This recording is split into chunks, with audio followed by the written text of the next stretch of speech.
John, this is probably the most complex mission that Jack has ever faced because the enemy is not only out there, but is also inside his own agency in a corruption case. So, how will Jack get out of a seemingly impossible situation to handle? What can you anticipate us? Yeah, by the way, great assessment of the show. I mean, I think this fourth season is a culmination of where Jack's been heading since the beginning. I think this idea of Jack being naive in the beginning and think that the world was just about being right or wrong, and then finding out that that line between right or wrong is extremely blurred, and then finding out that that blurry line is actually in his own agency, in his own family, on his own home turf is really exciting. And I think that Jack's been given clearly much more responsibility as we come into episode 1. He's the deputy director of the CIA, which is, you know, the trajectory that he has in the books as well. So for me, it's exactly what you said. I think that's the sort of ticking time bomb throughout the entire season this year is how does he protect himself when the enemy is at home right near him?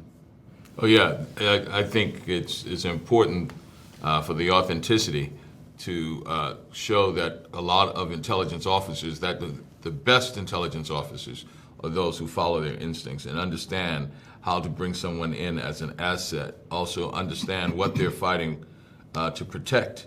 And you see the personal side of that even more this season, which I loved.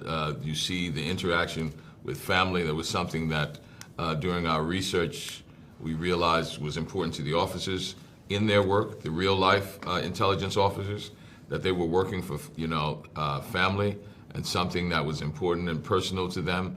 And John incorporated that so well this season. And not only is there the convergence that happens within the storyline of the intelligence, but the convergence of all those stories of how the personal comes together with, you know, your professional life, and how that connection is important to them. And so that's the maturation that you're talking about, that we wanted to really reflect in the story, how personal it can be.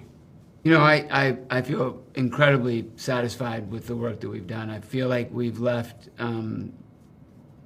something there on the platform for people to watch for forever, right? I'm super proud of the work that we put out there to the world.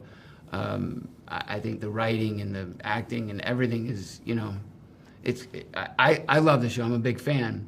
At the same time, I am also incredibly sad to say goodbye to it, because it has been one of the greatest experiences of my life, from traveling the world to the friendships that we built to the work that we're leaving out there for forever. It's pretty cool when you think about it like that. Thanks for putting it that way.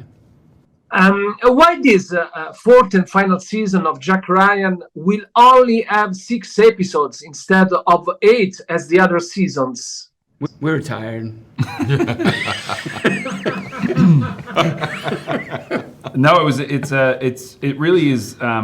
We were shooting both season 3 and 4 back to back, and so I think a lot of that had to do with the pandemic. That we had set out to do 2 8-episode seasons, and then it was just very hard with all the shutdowns and things like that to keep shooting production. So I think we just had to limit the number of episodes in season 4. But I don't think it's any less exciting to do it in 6 for sure.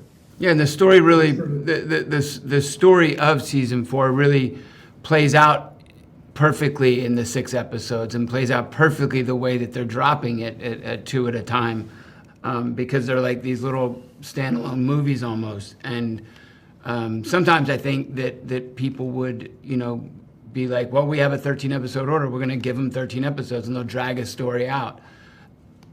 But there's no point, right? I mean, if you can do it in 6, or you do it in 7, or you do it in 8, you do it in 10, 13, whatever you do it in is what it's supposed to be in. And that's, the season 4 was supposed to be in 6, so it's in 6. This world, the spy world, is such an interesting one and has so many different twists and turns you can go down. And so you want to make sure, like Wendell was saying, that high quality, it's not simple, you know, that you actually want to do the work, that you trust that your audience is smart enough to put together pieces as Jack and his team are putting together pieces. So I love the spy genre, and I think it's also changing every day. There's all these different stories being told in that world that I love.